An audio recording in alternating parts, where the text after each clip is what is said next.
যাওয়ার 10 মিনিট আগে মাকে ফোন করছিলাম, মা মুরগির মাংস রান্না করছে, আমি আসতেছি, আমি ভাত খাবো। এখন 10 মিনিটে ও পরে বের হয়েছে নাকি বাসায় আসার জন্য মার কাছে। অর্ধেক থেকে ওকে বউ ফোন করে নিয়ে গেছে। এরপর পরে মারা গেছে। ও ঘরের মধ্যে ঢুকে ছুরি দিয়ে মেরে ওকে শেষ করে ফেলছে। শেষে আর তো ভাত খাইতে পারে নাই, ও মার ভাতগুলো খাইতে পারে নাই। আমার বউ নিয়ে কেউ একজন বসে থাকবে, মাদক সেবন করবে, এটা তো এই জিনিসটা তো স্বাভাবিক না।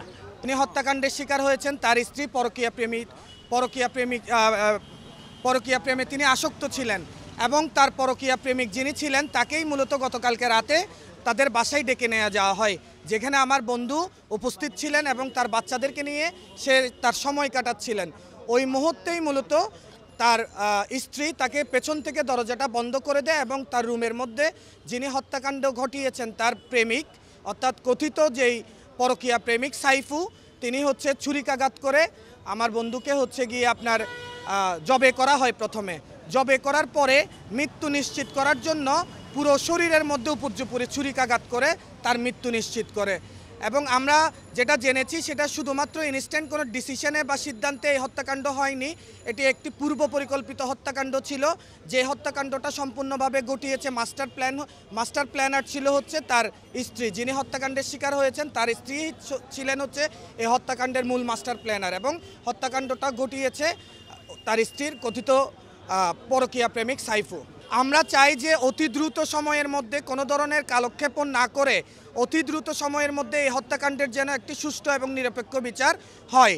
কেননা আমরা দেখতে পাচ্ছি যে বাংলাদেশে পরকীয়ার রেট দিন দিন বেড়েই চলছে এবং এই বেড়ে চলার পেছনের কারণ হচ্ছে পরকীয়া সংক্রান্ত ঘটনাগুলোর সুষ্ঠু এবং নিরপেক্ষ বিচার না হওয়ার কারণেই সমাজের মধ্যে এই বিশৃঙ্খলাটা খুব অতিরিক্ত হারে বেড়ে গেছে। আমরা চাই এই ধরনের কোনো ঘটনা যাতে আমাদের সমাজে আর পুনরাবৃত্তি না হোক। চাইতেছি একটা ছেলে মার্ডারার হয়ে ওঠে কখন, ঠিক আছে, সে খুন করার ক্যাপাবিলিটি পায় থেকে, সমাজ থেকে পায়। তো একা একা তো আর একটা ছেলে খুনি হয়ে উঠতে পারে না, ঠিক না?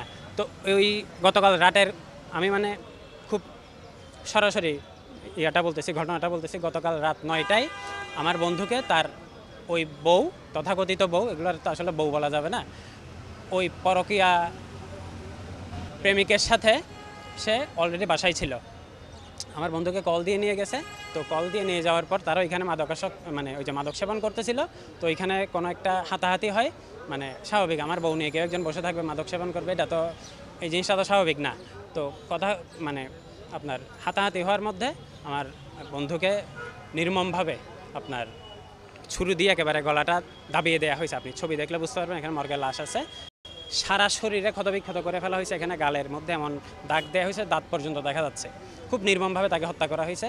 তো ওই ছেলে যেটা করছে পরবর্তীতে, যে এটা আসলে একটা পরিকল্পিত হত্যা, আমি স্পষ্ট করে বলতে চাই, এই ডেনিম গভর্নমেন্টকে স্পষ্ট করে বলতে চাই, এটা একটা পরিকল্পিত হত্যা। এই হত্যার আমরা বিচার চাই। কোনো রকম লেন্দি যাতে না হয়, জিনিসটা কোনো রকম লেন্দি যাতে না হয়, দীর্ঘায়িত যাতে না হয়, কারণ বিচার দীর্ঘায়িত হওয়ার যে একটা বাজে প্রবণতা দেশে আছে, এই জিনিসটা যাতে আমরা না দেখি। মারা যাওয়ার 10 মিনিট আগে মাকে ফোন করছিলাম, মা মুরগির মাংস রান্না করছে, আমি আসতেছি, আমি ভাত খাবো। এখন 10 মিনিটে ও পরে বের হয়েছে নাকি বাসায় আসার জন্য মার কাছে। অর্ধেক থেকে ওকে বউ ফোন করে নিয়ে গেছে। এরপর পরে মারা গেছে। ও ঘরের মধ্যে ঢুকে ছুরি দিয়ে মেরে ওকে শেষ করে ফেলছে। শেষে আর তো ভাত খাইতে পারে নাই, ও মার ভাতগুলো খাইতে পারে নাই।